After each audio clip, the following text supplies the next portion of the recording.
You have successfully joined the webcast. Please stand by. The meeting will begin shortly.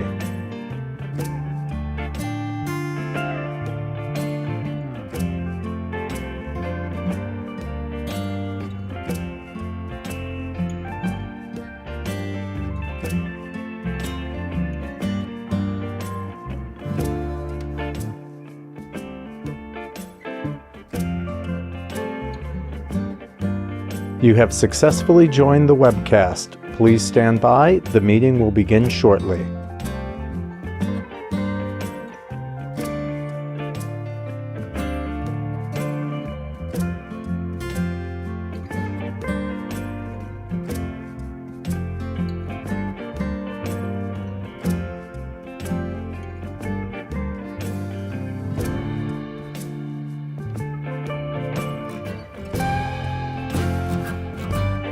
You have successfully joined the webcast. Please stand by. The meeting will begin shortly.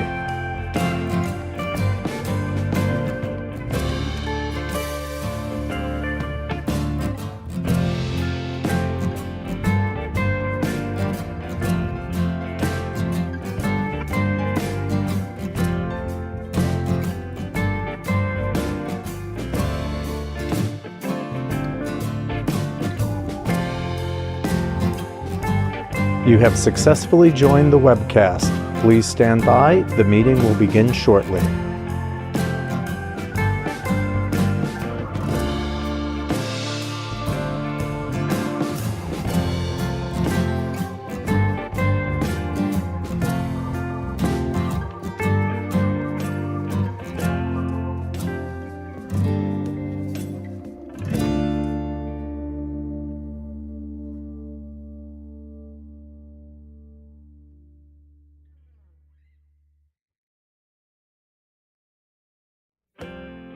You have successfully joined the webcast. Please stand by. The meeting will begin shortly.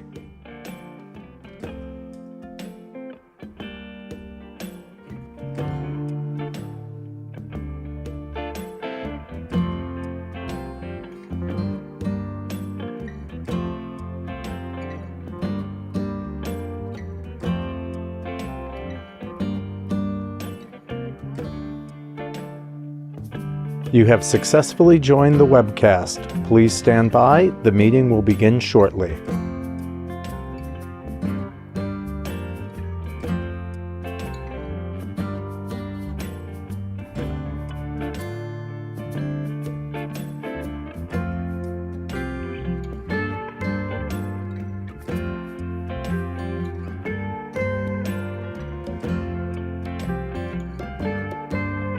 You have successfully joined the webcast. Please stand by. The meeting will begin shortly.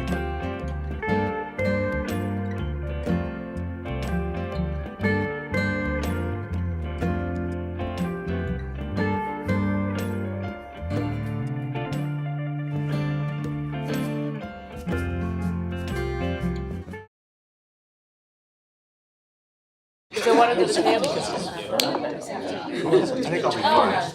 Good morning, we're going to get started. No, do you know what the plug is? And we're good to go live? We're going to get the countdown? Or are we already live? So everybody behave. Morning. Hi, how are you? Good, thank you. I made it. person. Nice to meet you. Good to see you. Yeah. So it's twice on the video. No. That's right, well, that's the only way. And Delta finally made it over. All right, good.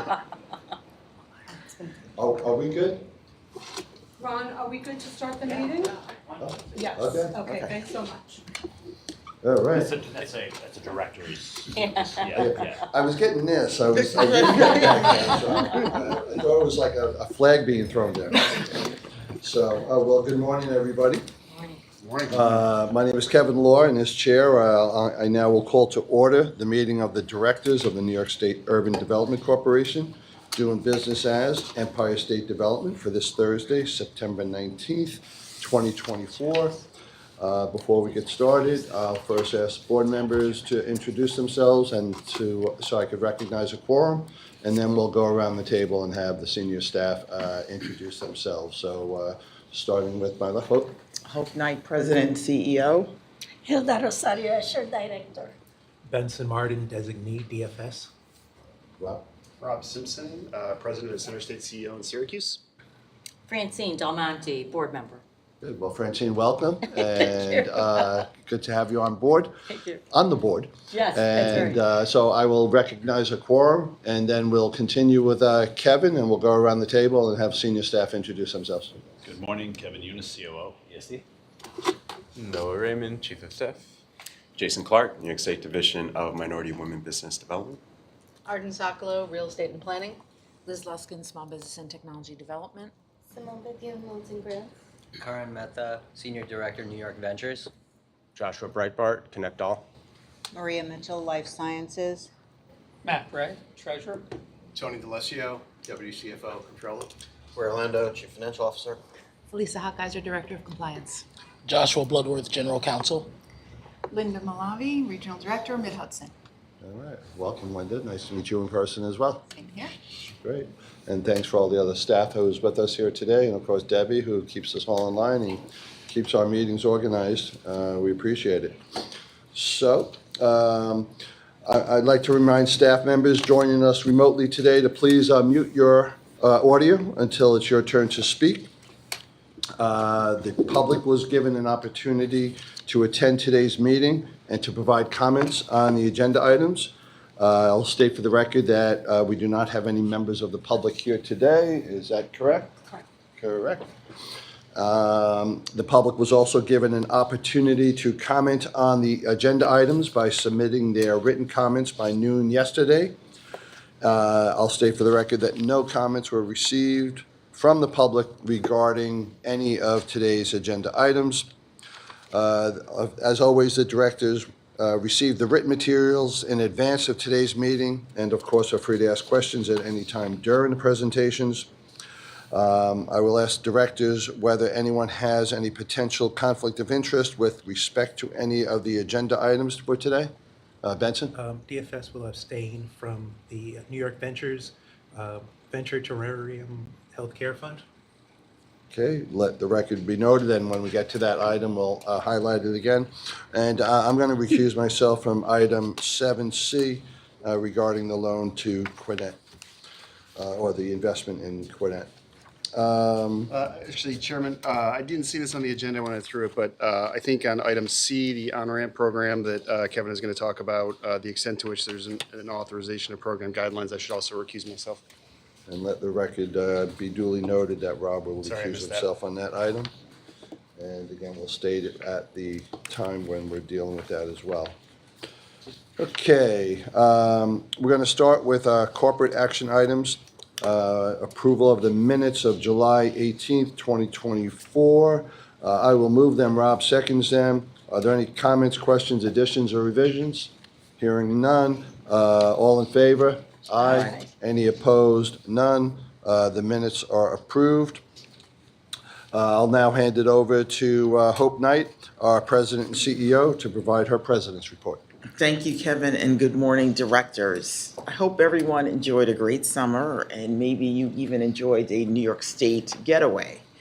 I was proud to join Governor Hochul at the Great New York State Fair last month, where she announced our record-breaking tourism numbers.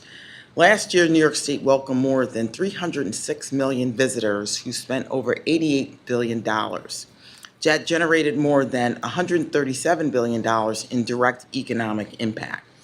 These numbers are a testament to the state's unparalleled tourism offerings and to the efforts of the entire I Love New York team. It's not too late to plan a trip. The team is hard at work for the fall season right now. Our new fall commercials are airing, and always popular fall foliage reports are updated every Wednesday on the I Love New York website throughout the foliage season. Innovation is the heart of New York State, and since our last meeting, we've continued to build upon our semiconductor ecosystem. Last month, I was in Albany to welcome the governor of Hokkaido, Japan.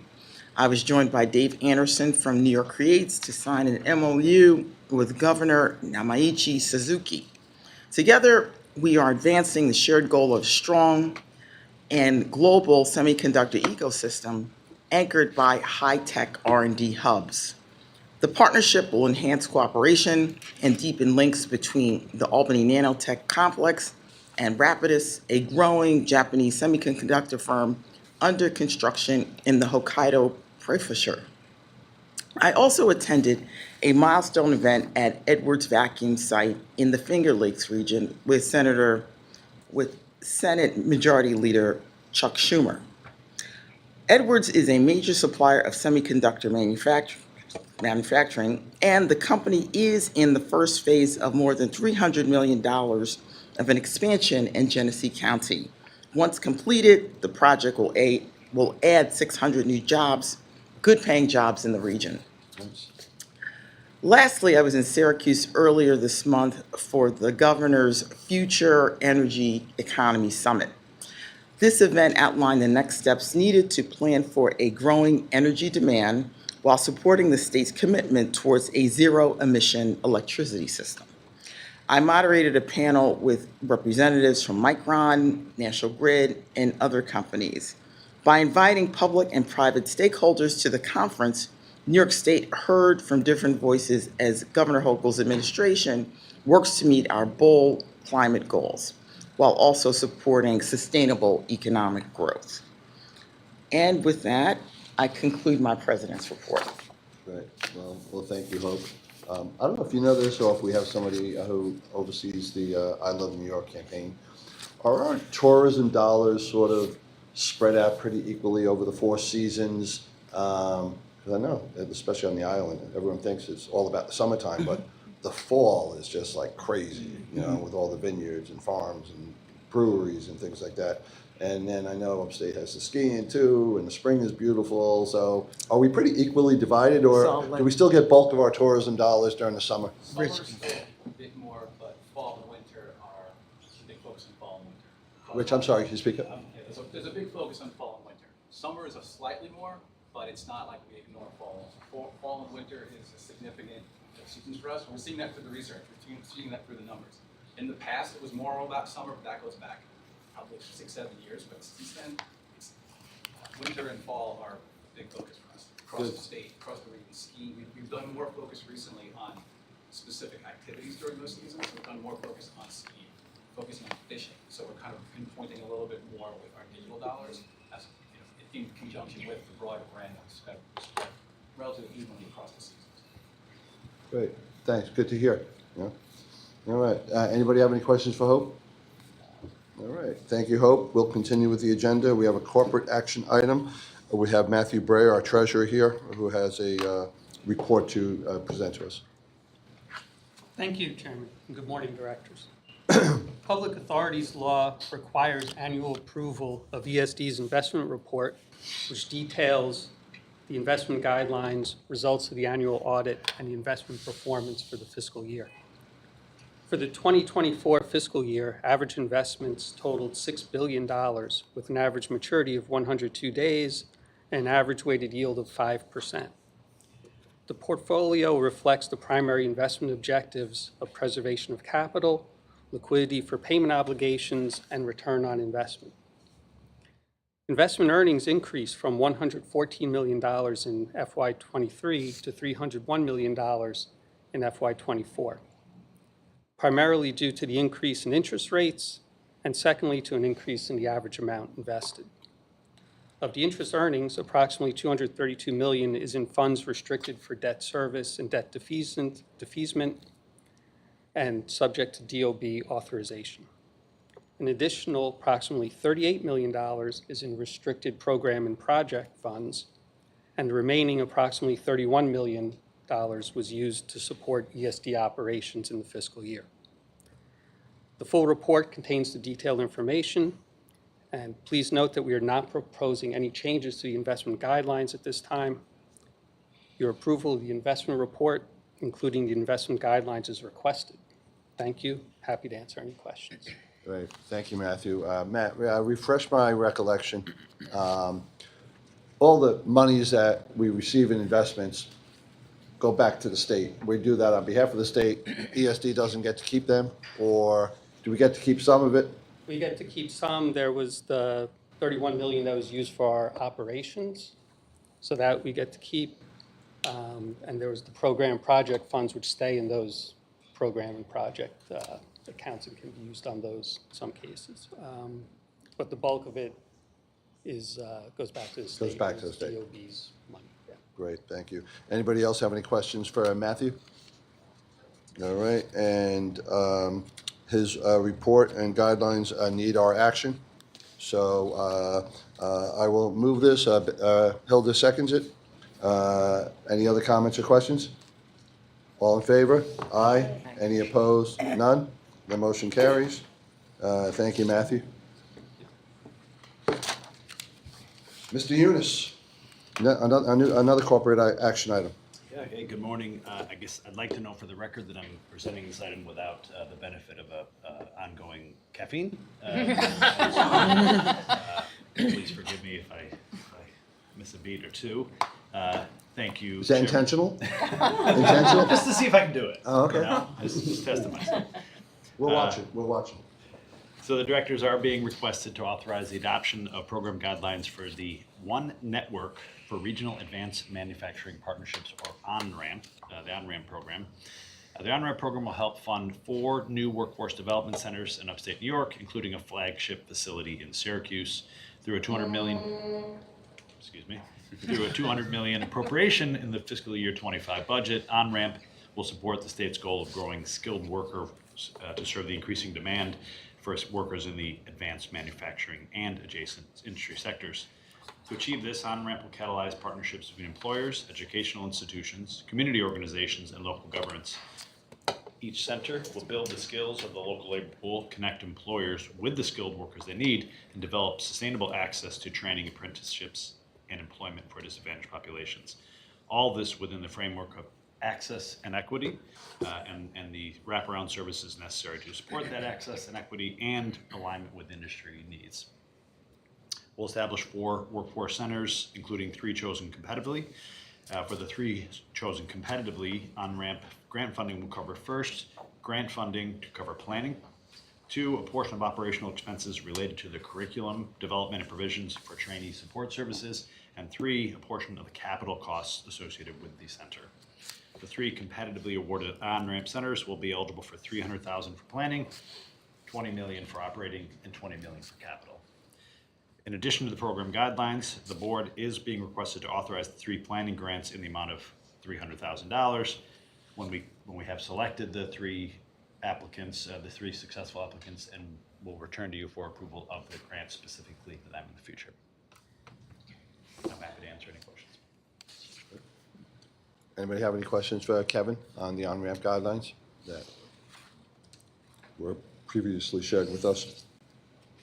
All right. Hearing none, I will move this. Francine will second it. All in favor? Aye. Any opposed? None. The motion carries. Thank you, Kevin. Next up, we have our spotlight presentation. And I'm going to call on Linda Malave, our Regional Director for our Mid-Hudson region, who's going to share with us all the cool and great things that they're doing up in the Mid-Hudson. Right you are, Chairman. Thank you very much. Nice to meet you. Thank you, Commissioner and Directors. Pleasure to be with you all today. And, as we were thinking of presenting our region, like my fellow RDs, Regional Directors, we think we have a pretty unique region. So we said, you know what, we're going to mix it up a little and make our presentation unique. So instead of a PowerPoint, you will be seeing a video this morning. So without further ado, we're going to start our video, and then I'll be open for questions. Don't jinx it, man. Look what you did, Kevin. You might be right. Oh, he did that. It's gonna happen. It'll happen.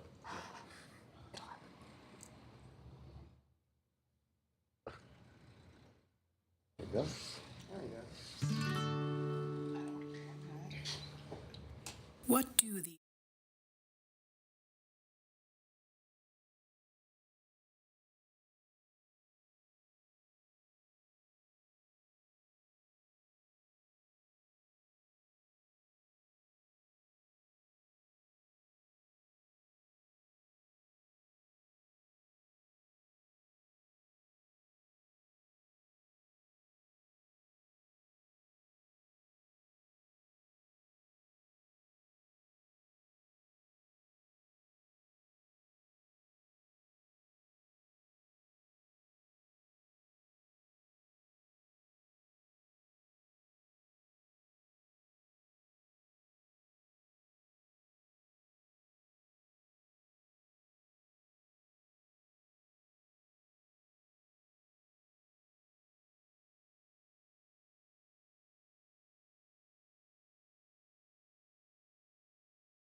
It is no wonder that the Mid-Hudson Regional Office is always on the go.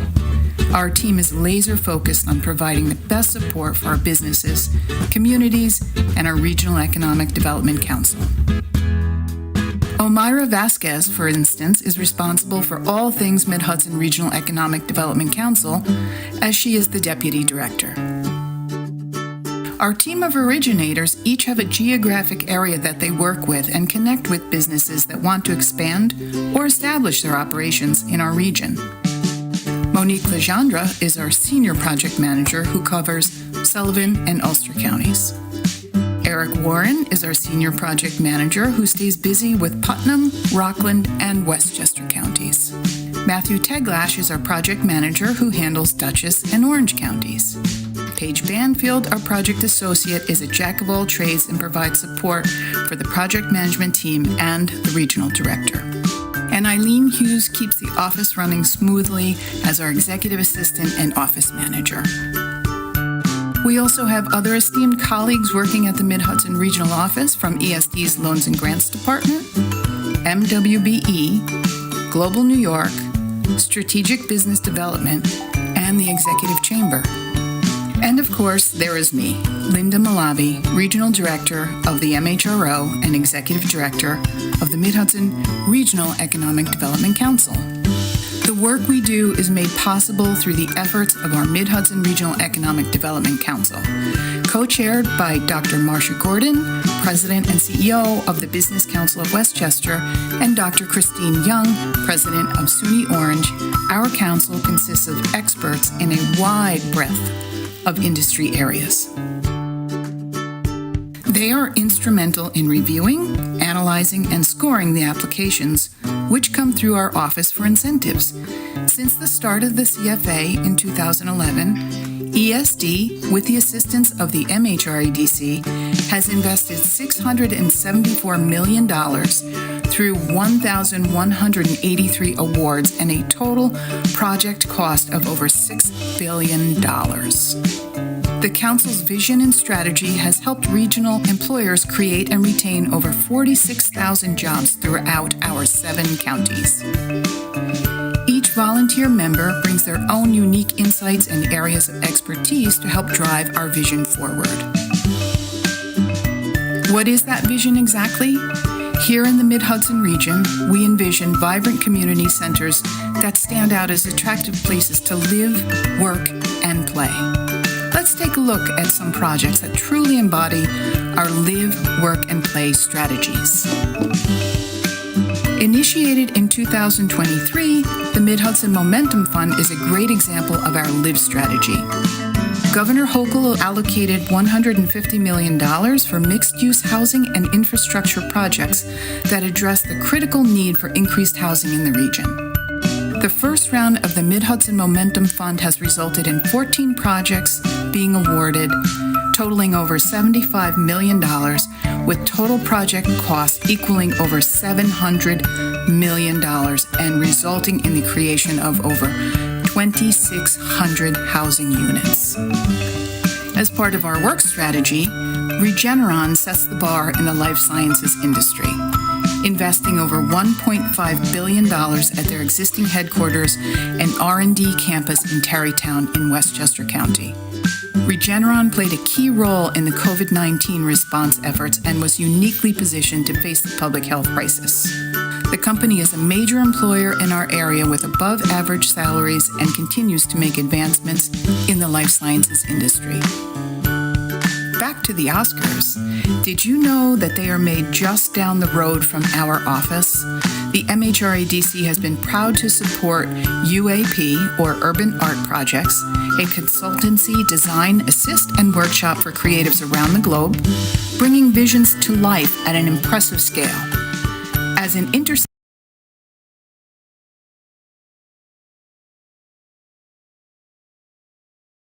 to new heights.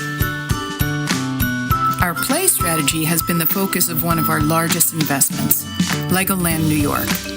Opened in 2020 in the town of Goshen in Orange County, Legoland spans 170 acres and brought a $515 million investment to New York State and has provided hundreds of jobs to local residents.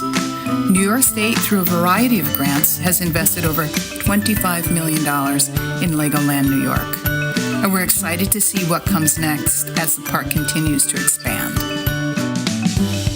Bethel Woods Center for the Arts in Sullivan County has been another project we've been very proud to support. Bringing in artists from around the globe, Bethel Woods is a hub for creativity, arts, and culture.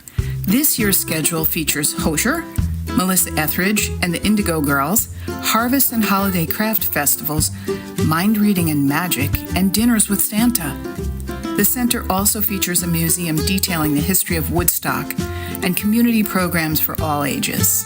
The Mid-Hudson region is brimming with lively businesses, natural beauty, and historic wonder. Did you know that George Washington lived in Newburgh during the final years of the Revolutionary War? The same place where he established the Purple Heart in 1782? Or that the first Lieutenant Governor of New York, Pierre Van Cortlandt, resided in what is now Van Cortlandt Manor in Croton-on-Hudson in Westchester County, home to the famed Jack-o'-lantern blaze? And that Tappan in Rockland County is home to America's oldest restaurant, the Old 76? We're also home to a thriving film and television industry. Check out some of what's been filmed in our very own backyard. There's not nearly enough time to talk about all of the amazing things the Mid-Hudson region has to offer. Our area is open for business and ripe for economic development. We have a strong foundation where businesses can expand operations and flourish through job creation, attraction, and retention. We invite you to come visit and experience firsthand why we are so proud to call the Mid-Hudson region home.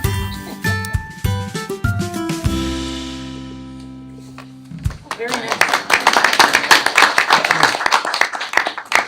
Know about the Aspers. That was, That's very that was excellent, Linda. Yeah. Thank you. Do you have anything to add on top of that? No, we're good. No challenges, we're good. I think my work here is done. No, it's really an exciting place, and we're thrilled as a team to work there and do what we do every day with all of your support, of course, as well, to help businesses and communities thrive. Is this video brand new, or have you had that out for a while? It is brand new. So truth be told, we were sitting around saying, what are we going to do for this presentation? So it just so happens that one of our team members who's here with me today, son is going to college for this exact thing, new media. So he came in one afternoon when we were all in the office, and we just started shooting and writing scripts, and actually it happened in pretty good time. So it's brand new.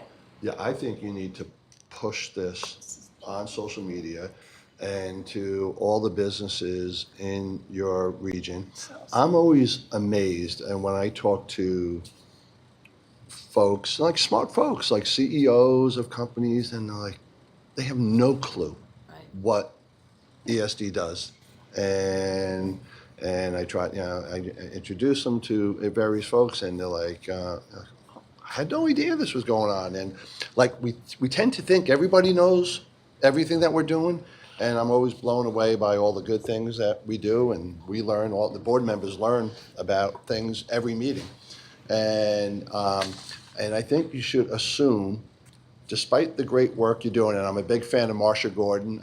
When I was running the LIA, she was my counterpart in Westchester, and we teamed up on things. So you got a great REDC chairperson there. And so give her my best. But despite all the good work that you do and the local REDC does, yeah, I think you should assume a lot of people don't still know all the good things that you could do and how you could help them. So I think pushing out this video through social media and getting your REDC members to push it out to their networks. And how many colleges do you have in the Mid-Hudson? Over 40. 40? Yeah. Wow. A lot. And getting them helping you. You got a great story to tell. Thank and you are, yeah. Every region is beautiful, but you certainly got a beautiful region. Thank you. Come on up, we have plenty of room. So I would encourage you to do that. Thank And just one question on Legoland. Is that seasonal or? It is. It is. Actually, we visited last week. We did a little bit of a site tour. So they're pretty much closed during the week, but they're open on weekends now. But it is seasonal. Through the fall? Yes. And then they close for the winter? Yes. And Just then same thing, demand is weekends not in the there. spring, Yeah. and then summer all the time? Very busy. They told us they follow the school schedules, so, because their target age is like from like 2 to about 12 years old. So they try to follow those schedule, open some holiday weekends, and that is helpful for them. Very successful project, great fun. Oh, no, I wish it was around when my boys were small. I have bins of Legos, and still some of the big ones that they made, but I was like, it took them hours to do it. I never felt like destroying them. But that's great. Do any other board members have any questions for Linda? So. That was great. Thank you. Really well done. Yeah, enjoyed it. Good, yeah, so good. So thank you, Linda, and thank your team. Look like a great, fun group to work with. It is. So Very good luck there. fortunate. All right. So I think because Linda did such a great job, we're going to continue with Linda. And we're going to go to our projects that we need to approve. And Linda has one project for us. So you want to continue? Absolutely. Thank you and good morning. The directors are being asked to approve a regional council capital grant of $1,700,000 from Round 7 to Runin Hide Brewing and Kitchen LLC in partnership with 30 Broad Street Development LLC, that's the beneficiary company, located in the village of Portchester in Westchester County. Runin Hide Brewing, a term taken from Prohibition days, and Kitchen is a brewing company based in Portchester. Runin Hide Brewing was awarded funding through RCCF Round 7, and the company has constructed a new 47,000 square foot mixed-use building that includes Portchester's first microbrewery, taproom, and residential units. ESD awarded a $1.7 million grant to support a portion of the cost of construction and renovation of the shell of the building and brewery build-out, including machinery and equipment. This project will result in the creation of 8 full-time jobs and help bolster a downtown area near the Portchester train station and the Capitol Theater music venue. This project aligns with the MHRDC's Live and Play strategy, as was identified by the council as a priority project in Round 7. It also aligns with our region's strategy to enhance our food and beverage manufacturing supply chain. And I'm happy to answer any questions. Great. Do we have a brewery czar here at ESD? No? Kevin? Yeah? The guy who specializes in the. Tasting? Yeah, I've been, it's an honorary role, but I take it pretty seriously. As you should. But I have a serious question, and I thought it would. We do have Stefan Fleming in the Finger Lakes Regional Office who focuses on wine, beer, all of the broader spirits. And my question, it was serious, and it was, we have so many breweries from, Long Island up to the Finger Lakes, and is the great majority of them, are they brewing beers that are being served locally? And how many are actually exporting their brews to other states? Is that sort of a minority? So I don't know specifically, but I will say that the things that come across my desk, it tends to be, as with this one, it's kind of a placemaking. It's about bringing people, and so oftentimes it's combined with a restaurant or some other sort of placemaking. Exactly. Right. But I'm certain that we have brewers who we've supported that are exporting outside of the region. But I think it tends to be more about bringing folks. I think there's a tax credit associated with using state-grown hops, and so there's. And again, I can just speak from personal experience, which is, probably 7 or 8 years ago, we had brought an ESD-supported farmstead brewery on a trade mission to China, and they did 2 things. They actually managed to support market entry for their product that was manufactured right in Syracuse, New York, to be sold in China, which was very, very difficult to accomplish. And so there are people like that. I don't know how broad it is, but we have some good examples. Yeah, and Rob, I'm glad to hear that too, because, one of the brewers I spoke to on the island, they said they tried getting a little bit more global, meaning outside of New York, but it's very expensive. They can't compete with the Budweisers and the Anheuser-Busch and stuff, who could just spend gazillions of dollars on advertising, and so. On distribution. Yeah, and then the distribution. So they decided that they're just going to continue to try to promote their brand locally. It was just easier and more efficient, so I was just curious. But, Linda, thank you for that. I will move it. Benson seconds it. Any comments or questions? All in favor? Aye. Aye. Any opposed? None. There are no comments from the public either, so that motion is approved. All right, Linda, you're done. Thank you very much. Okay. Thank you. All right, on the phone, we should have Paul Truntalone, our VP of Planning and Policy for Western New York, and he has 3 separate items, and we'll need 3 separate votes. Paul? Good morning, Chairman. Good morning, directors. This morning, the directors are asked to affirm its findings and general project plan adoption from the May board meeting for $3 million in funding for the African Heritage Economic Initiative, Inc., for the establishment of an African Heritage food co-op on Buffalo's east side.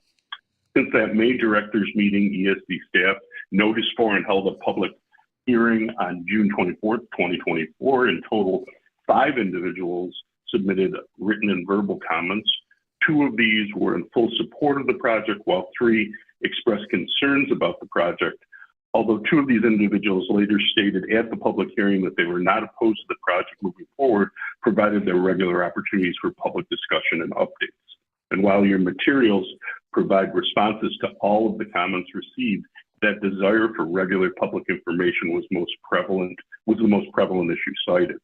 We advise the grantee to re-engage stakeholders in the public in various types of outreach.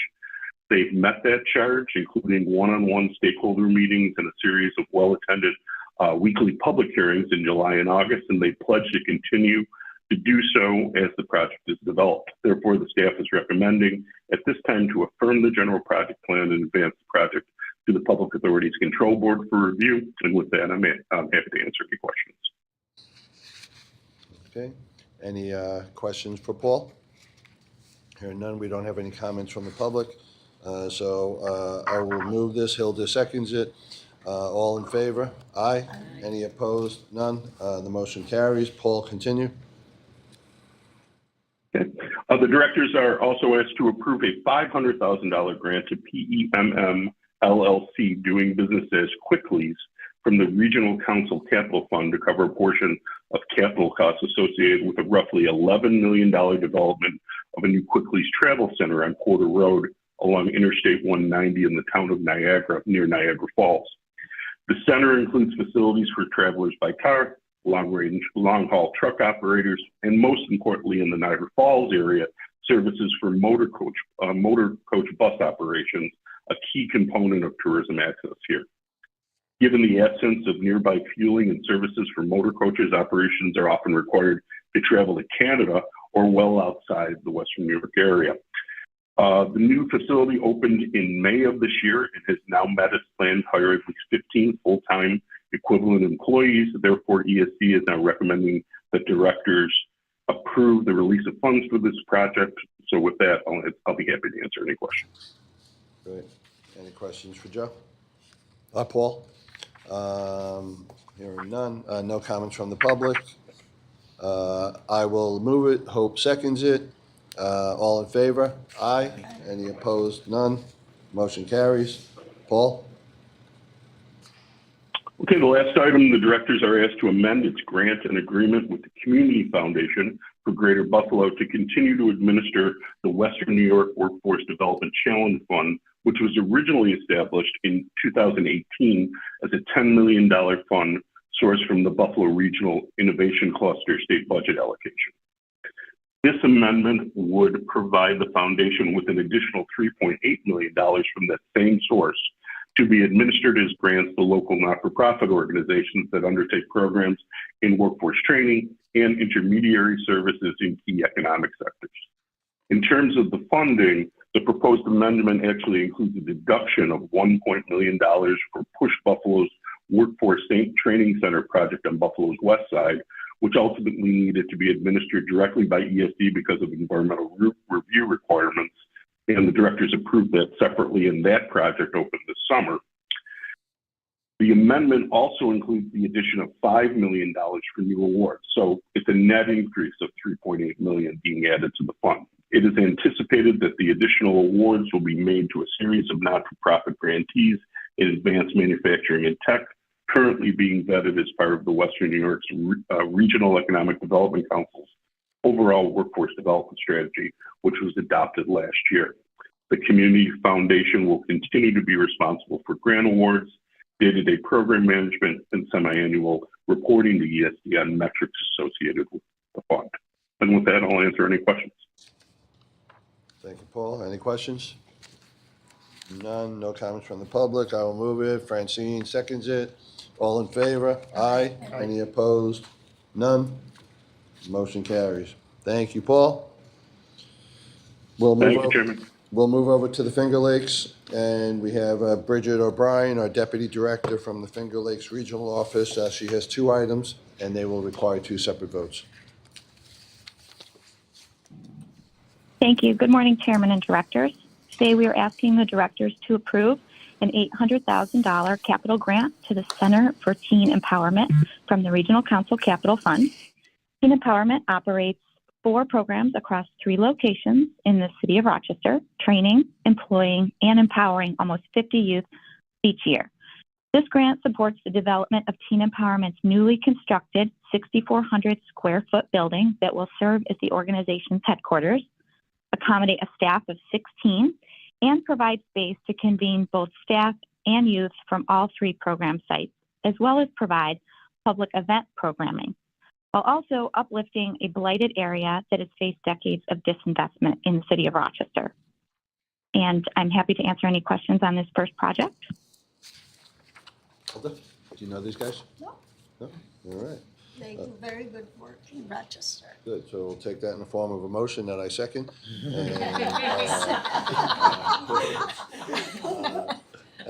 Any comments, questions? No comments from the public? All in favor? Aye.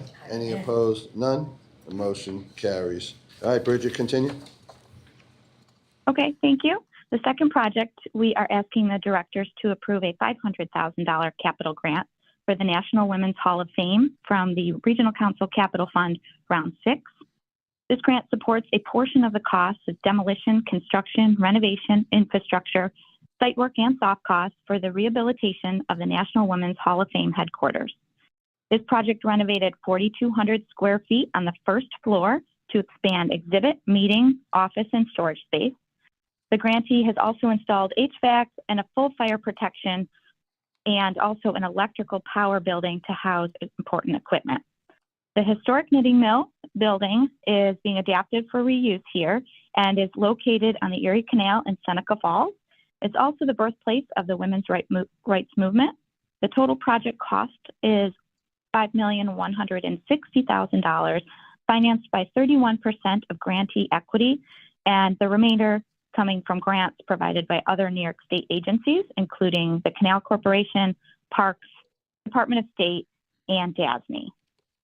And I will be happy to answer questions on this one. Thank you. Any questions for Bridget? No comments from the public, so I will move it. Rob seconds it. All in favor? Aye. Any opposed? None. The motion carries. Thank you, Bridget. Thank you very much. And we will go over to Central New York, and we have Dan Kalinsky, our Regional Director for the Central New York Good morning, Chairman. Good morning, Directors. Hi, Dan. Good morning. Today, you are being asked to approve a Regional Council Capital Fund grant of $4 million to iSpice LLC for a portion of the cost of machinery and equipment and building renovation expenditures. iSpice was formed in December 2016 in Alabama and is an importer, processor, and supplier of spices and herbs and sells its products to retail, food service, and industrial markets. Total cost of this project is $25,050,000 with a 10% equity portion coming from the company. The project includes renovating a 504,000 square foot facility located at 106 Central Ave in Cortland, New York, and the purchase of machinery and equipment to house production lines, warehousing, office space, and a laboratory. The project will also create 382 new jobs. ESD participation is 16% of total project cost. The project is consistent with the Central New York Regional Economic Development Council's plan to support manufacturing, downtown revitalization, and job creation. I'm happy to take any questions. Yeah, Dan, give us a skinny on the history here. How did a company founded in Alabama decide to locate and create a whole bunch of jobs in Cortland? Yeah, they were founded in Alabama, and then they had multiple production sites across many locations, one of which, the main one, was located in New Jersey. Their lease was up. They did not own the building in New Jersey, and they were looking for alternative places to do business. And one of the locations that was on their radar was Cortland, New York, where the significant 500,000 square foot building in Cortland was available. And due to the incentives we were able to offer, we were able to be the location that they ultimately selected for combining all of their production facilities under one roof. Great. Great job. All right. Anybody else have any questions for Dan? We have no comments from the public. So I will move this. Hope seconds it. All in favor? Aye. Any opposed? None. The motion carries. Thanks, Dan. Thank you. Steve Hunt is up next from the North Country. He's our regional director up there. Thank you, Chairman Law. I'm presenting one project from the North Country today for board approval. We're seeking approval of a $305,000 capital grant to TI Ag Park LLC in support of a portion of the costs of a $1.5 million project to install 4,400 linear feet of water, sewer, and natural gas lines. These will service a new agriculture-focused industrial park in Watertown, Jefferson County. The project was a Round 9 CFA awardee and is consistent with the North Country Regional Council's plan to grow the region's agribusiness cluster and open the door to the North American market, specifically focused on Canada. The TI Ag Park has made the investment and the infrastructure project is complete. A new food manufacturer, CWT Hatchery, has already opened in the park and created jobs, and ESD is now recommending that the board authorize the release of funds for this project. Thank you. I'm happy to take any questions. Thanks, Stephen. Any comments or questions for Stephen? We have no comments from the public, so I will move it. Benson seconds it. All in favor? Aye. Any opposed? None. The motion carries. All right, Thank you.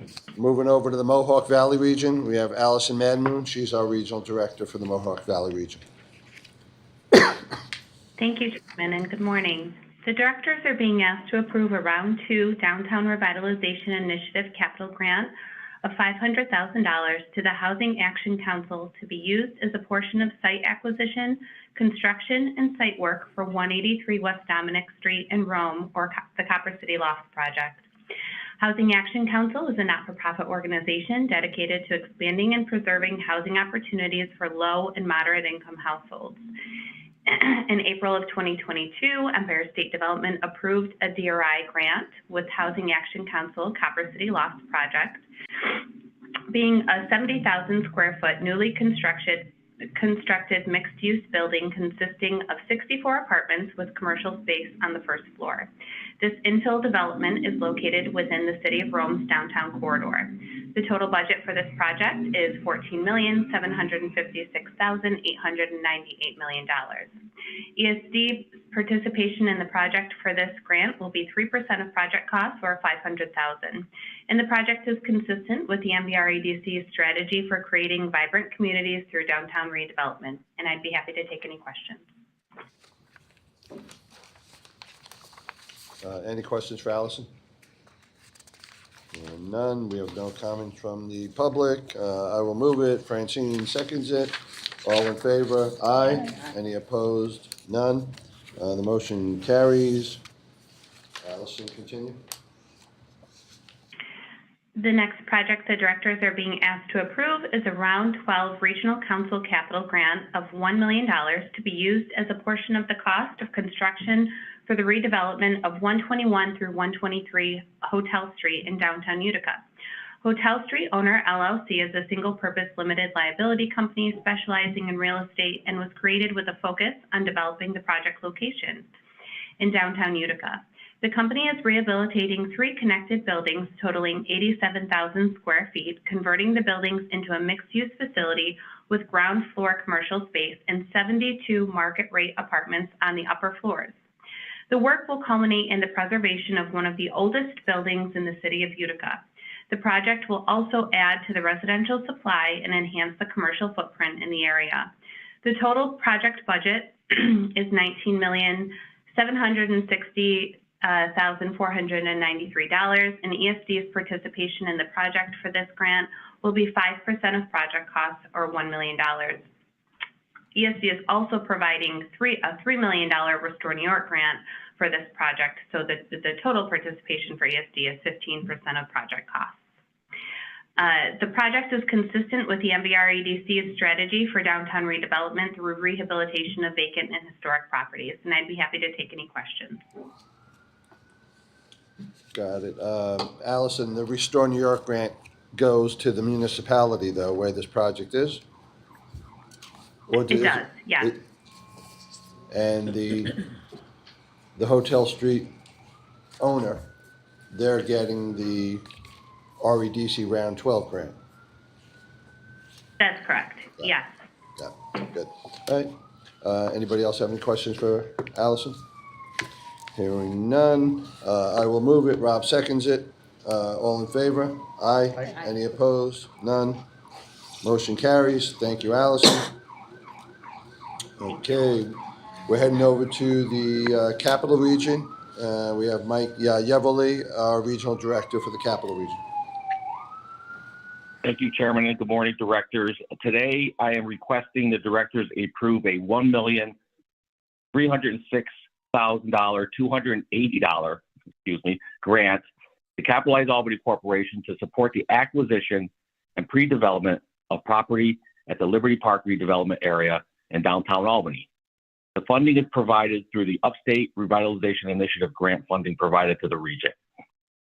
In total, ESD has committed $50 million in grant funding to this project, 11.5 in URI and 3.5 from the Regional Council Capital Fund. On May 16th, 2019, the board approved $10,139,720 in Upstate Revitalization Initiative funding to be used for property acquisition, emergency demolition, design, planning, and administrative costs, which have been exhausted. We purposefully only came back with what was needed for the initial thought of all the property acquisition. So we're coming back for this second installment to finalize the property acquisition following the decision related to the condemnation proceedings that were taking place as part of this project. So this final just over $1.3 million will finalize the initial property acquisition that was envisioned with the project. Capitalize Albany Corporation is a 501c3 not-for-profit public authority that serves as the City of Albany's economic development arm. Liberty Park is an 8-acre site made up of 50 properties that were owned or leased by the Albany Convention Center Authority, which began acquiring and leasing parcels of land for the purpose of constructing a convention center. Ultimately, that convention center was relocated and built elsewhere, leaving this as surplus property. 22 of those parcels were controlled by ACCA were leased, and those final lease parcels will be taken out with this funding. The site is located in the heart of downtown Albany and features convenient proximity to transportation assets, of course, the state capitol, the central business district, waterfront area, and surrounding neighborhoods. The plan aligns with the Capital Region's Place strategy and I'm happy to answer any questions. Thank you, Michael. Anybody have any questions? We have, did Chairman. not receive any comments from the public. Oops, was that a question? Chairman, I just want to add one more thing, Chairman. We will come back again, the board, for the 3.5 million remaining council capital funds. So you'll see this a third time, and that'll be upon completion of part of the mixed-use development that's envisioned. Got it. Thanks for the clarification, Michael. All right. So as I said, no comments from the public. I will move it. Hope seconds it. All in favor? Aye. Any opposed? None. Motion carries. Let's move over to the Southern Tier. We have Omar Sanders. He's our regional director for the Southern Tier region. Thank you, Chairman, and good morning, directors.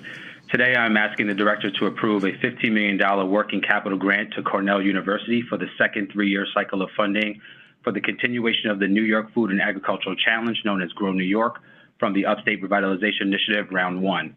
Grow New York has attracted new food and agriculture companies to the Central, Finger Lakes, and Southern Tier regions, while also sustaining and cultivating those that are here, establishing these regions as premier locations to develop the top food, beverage, and agriculture innovations across the globe. The sustained operation of the competition builds on the previous competition round to attract, mentor, and award prize money to the new high-growth businesses and to attract these high-impact businesses to relocate across 3 regions by offering training, facilities, mentoring, and industry connections. This project aligns with the Regional Council's strategic goal that aims to support the continuation of existing competitions and work with schools and industry partners, especially in the agriculture and manufacturing sectors, creating a supportive ecosystem for new businesses. And I just wanted to point out that the pitch competition and summit is going to take place on November 6th to the 7th in Ithaca at the conference center that we had we just recently had a ribbon cutting for with the city of Ithaca. And with that, I'm happy to take any questions at this time. Thank you. Thank you, Omar. And the Grow New York 2022 program, that arose out of the URI process? Correct. That was part of the Upstate Revitalization Initiative, factoring in three of the Grow New York regions, that's Southern Tier, Central, and Finger Lakes region. Yeah, but Southern Tier takes the lead? Yes, we gave $50 million this year out of our URI fund. Got it. All right. Thank you, Omar. Anybody else have any questions for Omar? Okay. We have no comments from the public. I will move it. Hilda seconds it. All in favor? Aye. Any opposed? None. Motion carries. Thank you, Omar. That's New York City. Joe Taswell. Yes, sir. Thank you, Mr. All Chairman. right, there you go. Good. Great. I have 2 New York City projects for your consideration. The first is a request to approve a regional council capital grant of $500,000 to the Bushwick Star in connection with a $5 million construction and renovation of a new 5,000 square foot performing arts venue at 419 Eldridge Street in Bushwick, Brooklyn. The project is in alignment with state and regional strategies in support of placemaking and downtown revitalization. Since its founding in 2001, the Bushwick Star has grown into an award-winning venue with an annual budget of more than $1.5 million. The Bushwick Star is the only professional nonprofit theater in Bushwick, and consequently, it has a deep commitment to widening arts access and engagement in this diverse and rejuvenated neighborhood. The organization currently employs 9 full-time staff and 2 part-time staff. Originally, the Bushwick Star operated in the second floor space of a mixed-use loft building, excuse me, at 207 Star Street in Bushwick. However, the organization was forced to leave this location in August 2020 as the space was converted into residential housing. The Bushwick Star has set about finding a permanent home in the neighborhood, and they found a well-suited venue at a former dairy plant at 419 Eldridge Street, which it purchased in May 2021 for $2.2 million. The organization has renovated and equipped the space to create a 90-seat nonprofit black box theater, increasing audience capacity over its previous venue by 25%. Construction began in July 2023, and the project was completed in August 2024. As the grantee has met the disbursement milestone, staff is requesting approval of the project. Thank you. Thank you, John. Any questions for John? Hearing none, we don't have any comments from the public. I will move it. Benson seconds it. All in favor? Aye. Any opposed? None. Motion carries. Joseph, continue, please. The second request is to approve a Regional Council capital grant of $2 million to the Icahn School of Medicine at Mount Sinai in connection with the $90 million construction and renovation of an existing 12-story, 70,000 square foot building at 3 East 101st Street in East Harlem to create a state-of-the-art center for data science and technology. The facility will feature a new Department of Artificial Intelligence and Human Health, while also providing space to house Mount Sinai's efforts in genomic health, personalized medicine, bioengineering and imaging, and its elemental labs and incubator program created to harness commercial ventures at the connection of life sciences and information technology. The project was designated as a New York City Regional Council priority project in REDC Round 8 in support of state and regional strategies to support life sciences. Founded in 1963, the Icahn School of Medicine at Mount Sinai, an affiliate of Mount Sinai Health System, is a top-ranked medical school with over 1,800 students, 4,500 staff, faculty, 38 academic departments, 45 research, educational, and clinical institutes, and over 350 research labs. In 2023, the school was ranked 13 among U.S. medical schools for NIH funding. The project is expected to create up to 226 jobs in 3 departments, primarily made up of data sciences, junior faculty, and managers. The project was completed in November 2023, and the building is expected to be fully occupied by the end of this month. As the grantee has met the disbursement milestone, staff is requesting approval of the project. Thank you. Thank you. Any questions for John? None. No comments from the public. I will move it. Francine seconds it. All in favor? Aye. Any opposed? None. Motion carries. Thank you, Joseph. Moving over to Long Island, Barry Greenspan. He's our Economic Development Program Administrator. Thank you. Good morning, Chairman Law. Good morning, directors. The directors are being asked to approve a $2 million Regional Council capital grant to Hofstra University to pay for a portion of the purchase and installation of new state-of-the-art equipment in its nursing educational labs in Hempstead, Nassau County. The total project cost for the educational laboratory was $10 million. It is completed and fully operational. Hofstra's nursing programs are located in the new engineering building that opened in October of 2023. That building also received a $25 million grant from ESD. With this current grant, the university purchased high-tech equipment to simulate clinical, surgical suites, and other medical care providing environments, including high-fidelity mannequins to simulate patient scenarios. This lab will increase the number of Hofstra health science grads and also better prepare them for careers in health and medical education, a sector on Long Island severely hampered by a shortage of trained medical professionals. This was a Round 9 priority project for the Regional Council. The Long Island Regional Council has long recognized the need to train more nurses and medical professionals for this region. This project is complete, the lab is fully operational, and we are requesting authorization to disperse the $2 million grant. Happy to take any questions. Thank you, Barry. Any questions for Barry? None. No comments from the public. I will move it. Rob seconds it. All in favor? Aye. Any opposed? None. Motion carries. Thank you, Barry. Going to move to the Market New York Grant Program. And we have Ross Levi. He's our Executive Director and VP for Tourism. Thank you, Mr. Chairman. Before I present our project, I'd be remiss in my tourism promotion duties if I didn't add to my colleague Linda's comments and just note that the Legoland Hotel is actually open year-round with its amazingly themed rooms, very popular with guests. So just want to get that public service announcement out there as well. With that, the Division of Tourism is asking the directors to approve one Round 12 Market New York grant, a capital grant of $400,000 to DIA Center for the Arts, doing business as the DIA Art Foundation. DIA Beacon is the DIA Foundation's Mid-Hudson Valley cultural site with one of the largest contemporary art exhibition spaces in the country, enjoyed by over 122,000 visitors every year.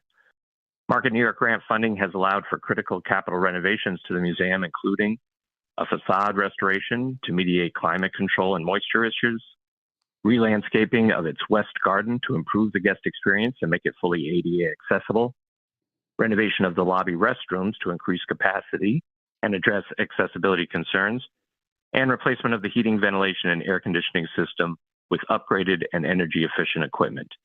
DIA has met the required 80% minimum match for this project, which was completed in April of 2024. Happy to answer any questions. Thank you, Ross. Any questions? No comments from the public. I will move it. Hope seconds it. All in favor? Aye. Any opposed? None.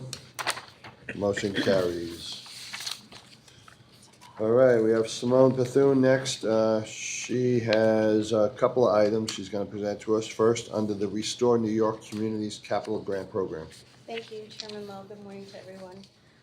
For the first item, we're seeking director's approval for a round 7 $3 million grant to the city of Utica in the Mohawk Valley region. The project involves rehabilitation of 3 connected buildings on Hotel Street, totaling 87,000 square feet. The city will rehabilitate the 3 connected, underutilized, and blighted buildings into a mixed-use facility with ground floor commercial space.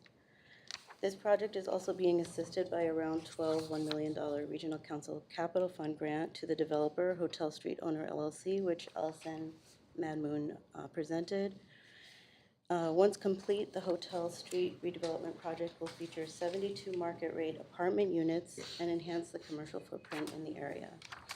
The developers are currently in discussion with a local restaurant to take over the ground floor commercial space and hope to have it occupied by the end of 2024.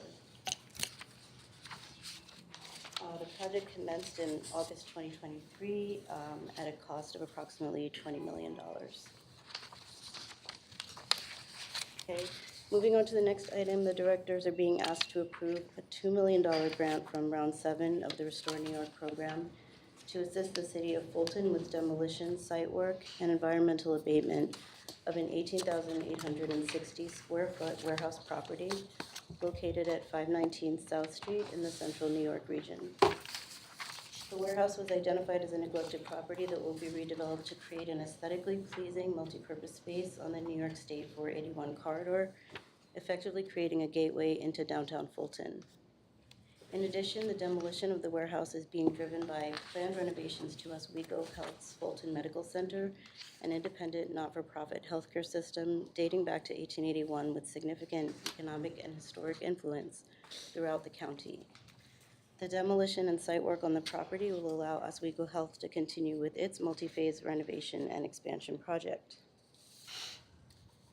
The Fulton Medical Center is expected to leverage more than $9 million for the campus transformation, including a new parking lot, an additional medical service line, and landscape improvements to a previously industrial streetscape.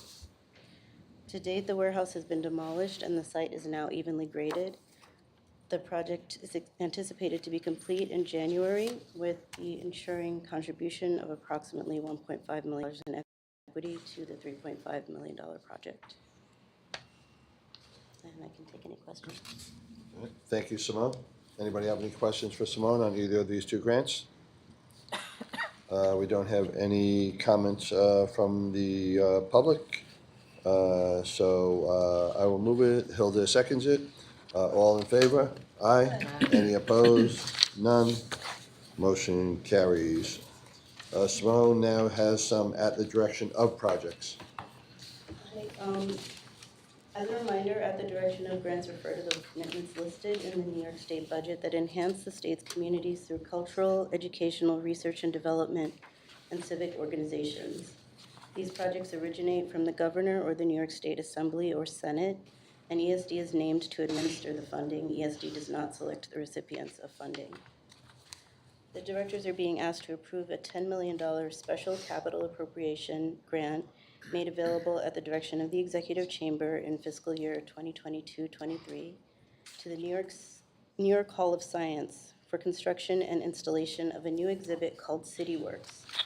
The New York Hall of Science, founded during the 1964 World's Fair in Flushing Meadow, Corona Park, is one of New York City's premier science museums.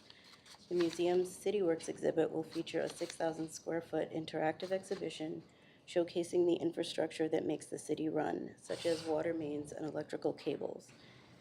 New York Hall of Science submitted an application to ESD in March 24. The grant was approved to move forward in April. The project is currently in the design phase, with renovations expected to begin later this fall, and the overall project is expected to be complete in October 2025 at a cost of approximately $13 million. And I could take any questions. Thank you, Simone. Any comments or questions? No comments from the public. I will move it. Benson seconds it. All in favor? Aye. Aye. Any opposed? None. Motion carries. Thank you, Simone. We will move over to the Office of Strategic Workforce Development. We have Christina Lopez, our Deputy Director of Workforce Development, and we have two items that require two separate votes. Thank you, Chair. The directors are being requested to approve the release of funding for the Office of Strategic Workforce Development's Pay for Performance Operating Grant Program to Goodwill Industries of Western New York in the amount of $862,500. Goodwill Industries of Western New York applied for a Pay for Performance Operating Grant through the Office of Strategic Workforce Development's grant funding programs, and based on the recommendation of the office and the ESD Commissioner, an incentive proposal was signed agreeing to provide $862,500 in funding. This 2-year project will train 176 participants throughout Western New York through the Good Skills Career Builder program.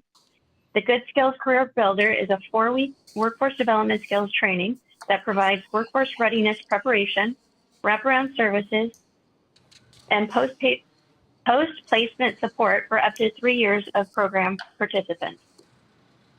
The Good Skills Career Builder connects participants to jobs with employers throughout the region who are committed to providing career advancement pathways in the fields of technology and advanced manufacturing.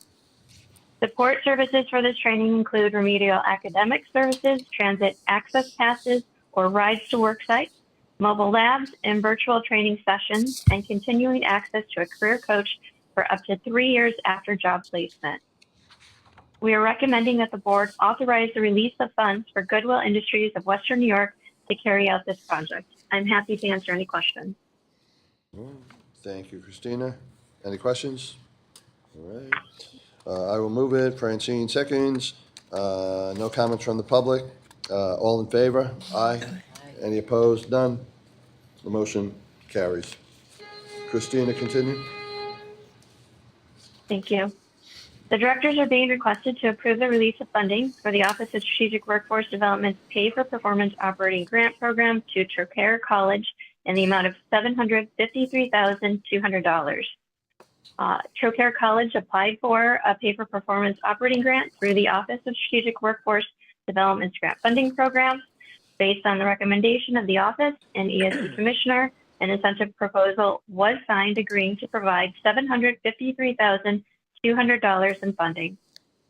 Trocaire's 2-year Jumpstart program is an online training that will provide skills building in various IT-related career paths. The program is delivered through an established partnership with 716 Ministries and will provide training to 80 participants from underserved populations throughout Western New York. The program combines IT career exploration and work readiness training with technical instruction and IT certification. The program provides 200 hours of online instructor-led training to prepare students for IT careers with certifications in Cert Nexus, CyberSafe, CompTIA IT Fundamentals Plus, and CompTIA A. In addition, the program provides a work readiness module focused on employability, professionalism, communication, and personal development. Wraparound support services for this program include tutoring, career coaching, and job placement. Participants also receive a laptop to complete online modules and a support stipend for transportation, childcare, internet access, and other financial needs as necessary. We are recommending that the board authorize the release of funds for Charter College to carry out this project. I'm happy to answer any questions. All right, thank you, Christina. Any questions? None. Nothing from the public. I will move. Rob seconds. All in favor? Aye. Any opposed? None. Motion carries. Okay. Thank you. Next, we have with us here Maria Mitchell, Life Sciences Initiative Fund, and Maria has two items for us requiring two separate votes. Okay, good morning, everybody, and thank you, Mr. Chairman. Today, we're seeking the director's approval for a $25 million grant to Excelsior Sciences of New York to establish a state-of-the-art pilot-scale preclinical drug discovery lab that will leverage artificial intelligence, machine learning, and robotics to make the drug discovery and development process faster, more efficient, and more cost-effective. The lab will further establish New York State as being at the forefront of life science innovation, chart a path to increase resilience against supply chain disruptions, and help reshore the drug discovery and development activity that has been increasingly lost to China, India, and other offshore countries. The lab will also address the gaps created by congressional efforts to limit reliance on Chinese companies for these types of services. The lab is located in a 6,000 square foot facility at 345 Park Avenue South in New York City. The total project cost is $50 million and is expected to be operational in October. The project has met the deliverables and spending threshold required for the initial disbursement. An incentive proposal for the $25 million grant had initially been issued to 3DC, a division of Deerfield Management Company, in November of 2022. 3DC recently requested that the grant be transferred to Excelsior Sciences, which will assume responsibility for execution of all grant terms and operations of the lab, including a required commitment to establish a full-scale operational commercial laboratory operation in New York State following completion of the pilot lab. Establishment of a separate company was a requirement of the incentive proposal and has occurred much sooner than anticipated to enable the lab to take advantage of several national and charitable foundation grant funding opportunities and equity investments. Excelsior Science has submitted a formal award request, transfer request, and documentation to support the award transfer as requested by ESD's Finance, Legal, and Loans and Grants departments. Thank you, and happy to answer any questions. Where's the lab located? Park Avenue South. Park Avenue South? And it's completed, up and running? It will be operational, and when I say operational, I mean the pilot phase of it. It's not open for business. They had to build out the lab. They had to order specialty equipment. A lot of it is made to order because this is brand new preclinical drug discovery. This is being done through AI, robotics, and other technology. Heretofore, it's been much more labor intensive, which is why it has been, like other manufacturing, done offshore for the last 25 years. So this is a major effort to bring that business back here because it gets at the price arbitrage with salaries, et cetera. So this is a big deal, particularly with what's going on in China, yeah. So they'll be operational as the pilot phase in October. Great. Thanks, Maria. Sure. Any other questions for Maria? We have no comments from the public. I will move it. Hope seconds it. All in favor? Aye. Any opposed? None. The motion carries. Maria, you have one other project for us? Yes. We are asking the directors to allocate $2,768,695 in life science funds for grants to one startup company and 2 academic centers that have been recommended to receive Biodefense Commercialization Fund awards.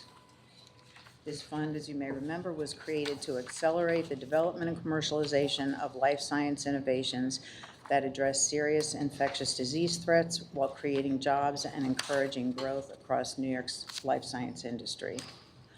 Rover Diagnostics, the startup company being recommended for a grant of $1,805,475,000, was selected during round 3 of applications cycle, our most recent cycle. This project will leverage an additional $1.8 million. Incentive proposals were executed in 2023 for the 2 awards to academic centers we are bringing to the board today.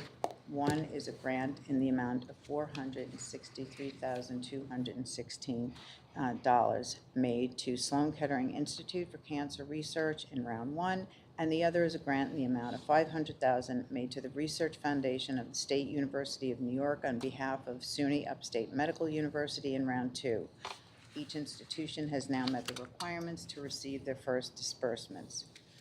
A multi-layered review process outlined in the fund guidelines approved by the directors on July 15th, 2021, was followed to evaluate applicants for each application cycle.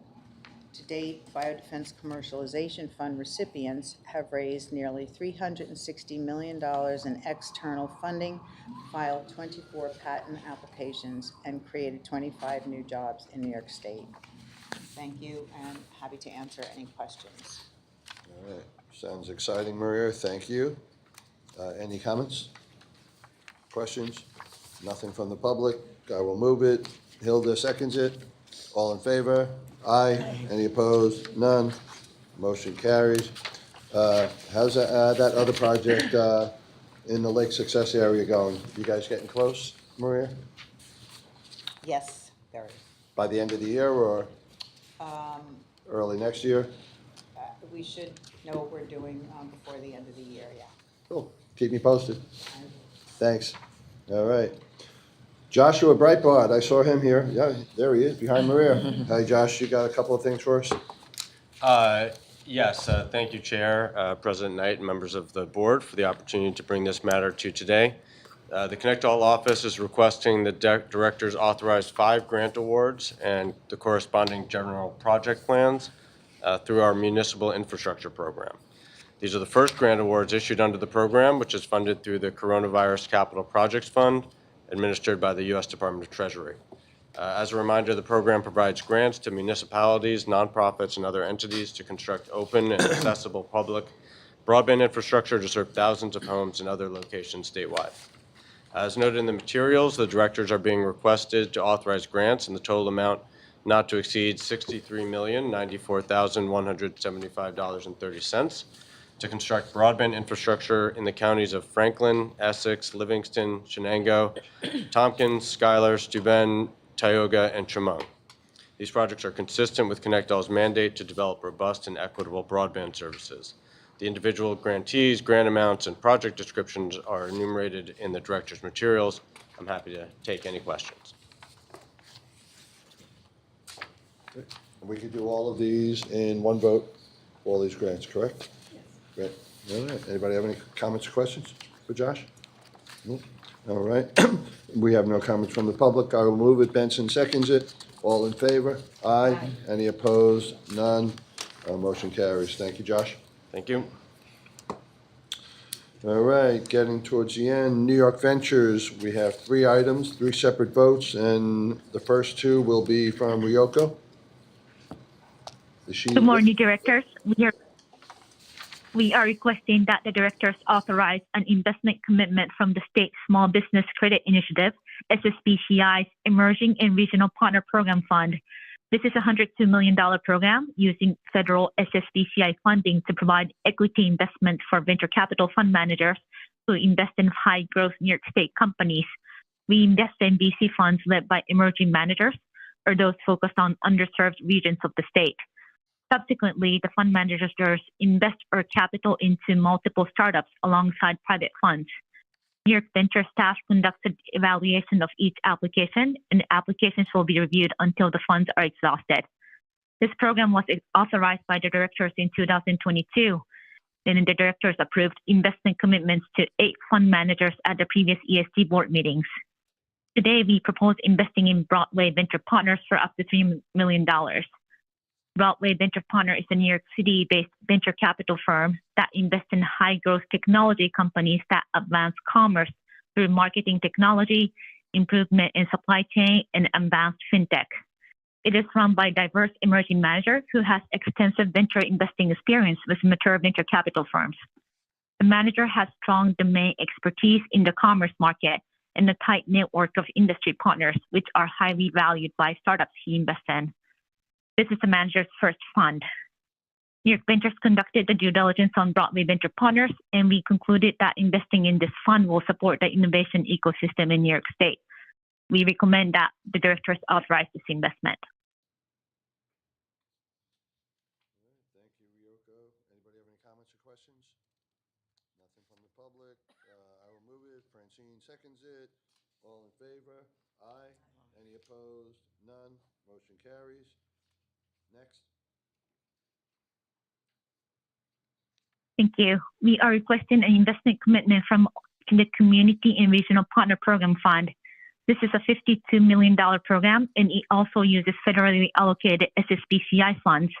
It provides matching funds to entities that make equity investments in companies receiving services from accelerators or incubators. This commitment requires $1 to $1 match from the private capital for all investments made.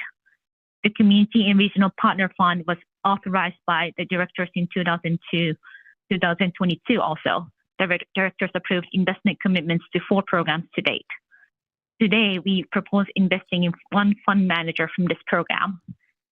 Company Ventures, an early-stage venture capital firm based in New York City, has launched a new fund, Terrarium Healthcare Fund 1 LP. It also launched a corresponding new platform to research and launch companies in health tech called Terrarium Venture Studio. New York Ventures proposes investing up to $5 million into Terrarium Healthcare Fund 1, which will in turn make investment into healthcare companies that receive support from the Venture Studio. This program is designed to incubate 2 to 4 transformative health tech companies each year. And as a New York City-based studio, Terrarium will build companies headquartered in New York State and will seek to partner with local and regional healthcare institutions and provider groups. Over 3 years, the Terrarium Healthcare Fund 1 will invest a total of $20 million into New York State founders, inclusive of ESD's investments. As part of the scoring and due diligence process, staff evaluated the fund management and founder support provided by the company Ventures. As a result of that analysis, it is believed that the proposed investment will serve the interest of New York State. I'm happy to take any questions that you might have. Thank you, Ryoko. This item is the one let the record reflect Benson is recusing himself from. Does anybody have any comments or questions? Nothing from the public. I will move it. Rob seconds it. All in favor? Aye. Any opposed? None. The motion carries. Thank you. Thank you.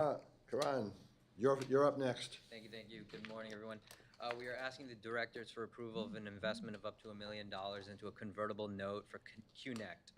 We previously invested $1 million in QNect back in March 2022. With this proposed investment, the total amount invested in QNect by New York Ventures will be up to $2 million.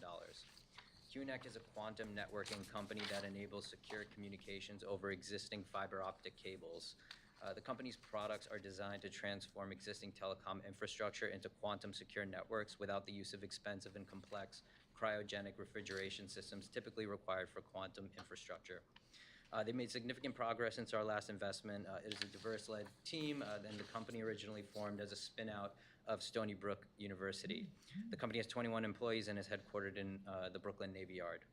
As part of the due diligence process, the New York State Innovation Venture Capital Fund and an external investment advisory committee, or IAC, evaluated the company's business plan and growth prospects, as well as the terms of the investment. As a result of that analysis, the New York State Venture Capital Fund staff and the IAC both agree that the market opportunity and growth potential offered by this company warrants an investment by the New York State Innovation Venture Capital Fund and recommend its approval. Happy to field any questions. Great. Anybody have any questions for Karan? I'm going to abstain and recuse myself. I used to work, I chaired a board where I think we gave money to Quinnet, but it was probably REDC money, it wasn't my money, but just to avoid appearances, I will abstain, but it's a great company. Any other comments or questions? None from the public? All in favor? Any opposed? The motion carries. Thanks, Cara. Thank you. All right.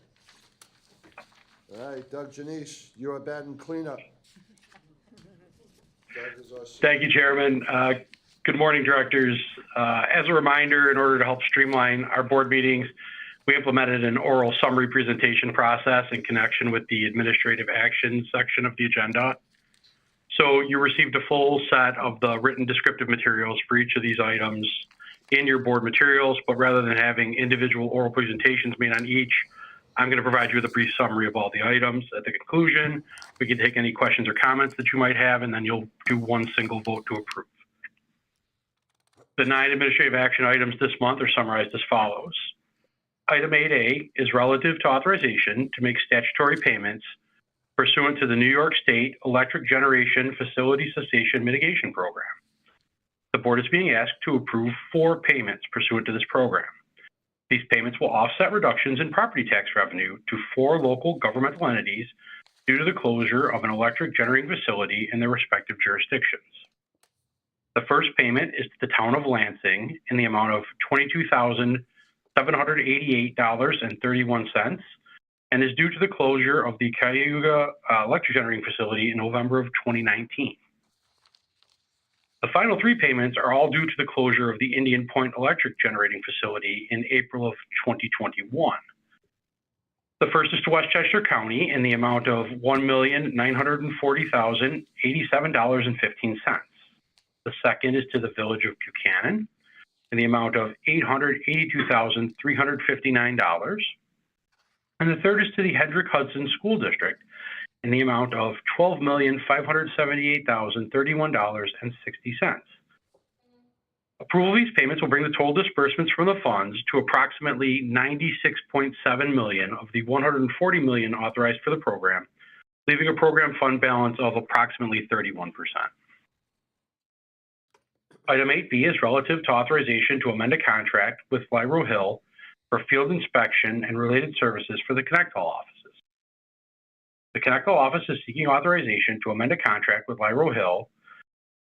Connect All is requesting the amendment to support the accelerated transition to this vendor and the larger than anticipated volume of applications for Connect All programs. The proposed amendment increases the contract value from $1.6 million to $3.2 million for 2 years with the option to extend for an additional 3 years for a total not to exceed value of $5.6 million if the contract option is fully exercised.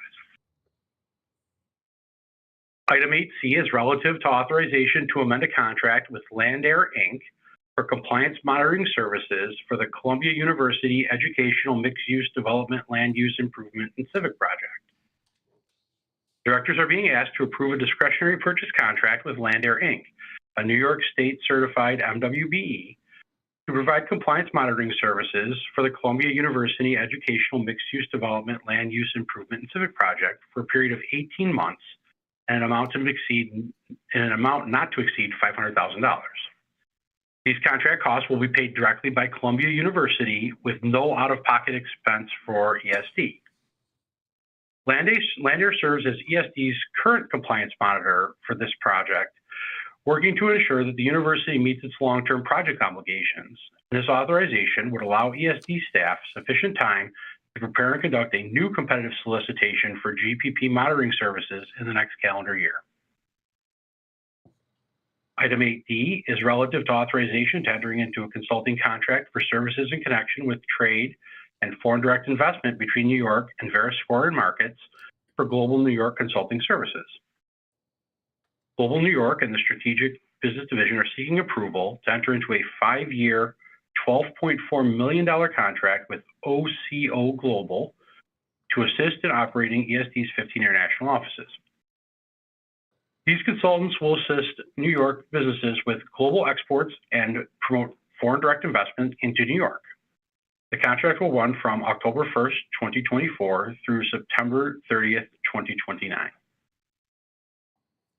Item 8E is relative to authorization to enter into a contract renewal with NASDAQ Corporate Services LLC for the Director's Desk software. The requested action will renew ESD's contract with NASDAQ Government Solutions Division to continue to provide the Director's Desk software product used in connection with ESD's board meetings. In 2017, ESD moved to an electronic system to produce its board meeting materials. Since that time, ESD has renewed annually for the use of the platform, and this year has reached a total value threshold that requires board approval for its subsequent renewals. This renewal will be for a term of 3 years for a total renewal amount not to exceed $117,000 or approximately $39,000 a year. Item 8F is relative to authorization to enter into a contract with Avalam Inc. for enhancements, operations, and maintenance for ESD's Microsoft Dynamics system. The directors are being asked to approve a contract with Avalam Inc. to provide services related to ESD's Microsoft Dynamics system.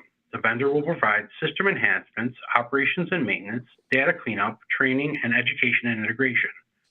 It will also assist ESD in implementing emerging technologies in support of ESD strategic goals, deduplication of critical data to increase system performance and reduce data storage costs, and cleanup of custom entities that contain contact and organizational data that should be moved into standard entities. The contract will be for a period of 3 years at an amount not to exceed $1,656,000, inclusive of the contingency.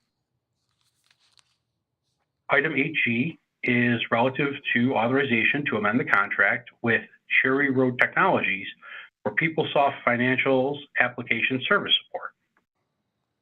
Directors are being asked to approve a contract amendment with Cherry Road Technologies to provide services related to ESD's PeopleSoft Financials application. The vendor will continue to serve as a dedicated system administrator consultant to support the PeopleSoft 9.2 Financials application. Additional functional and technical support will be furnished on an as-needed basis and handled through the vendor's help desk.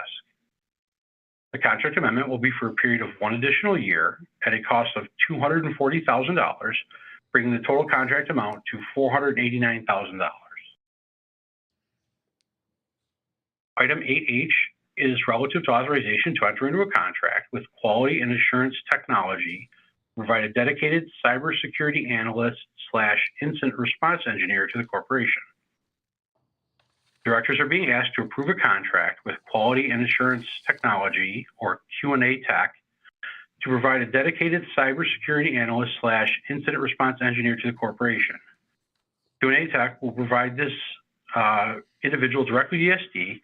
They will serve as a direct resource for on-site and remote support services, and the engineer will be responsible for monitoring, detecting, and reporting incidents and threats within the ESD network. The engineer will use and maintain existing software and hardware to check for and to mitigate endpoint and network vulnerabilities. The contract will be for a period of 3 years at a cost not to exceed $730,329, inclusive of the contingency.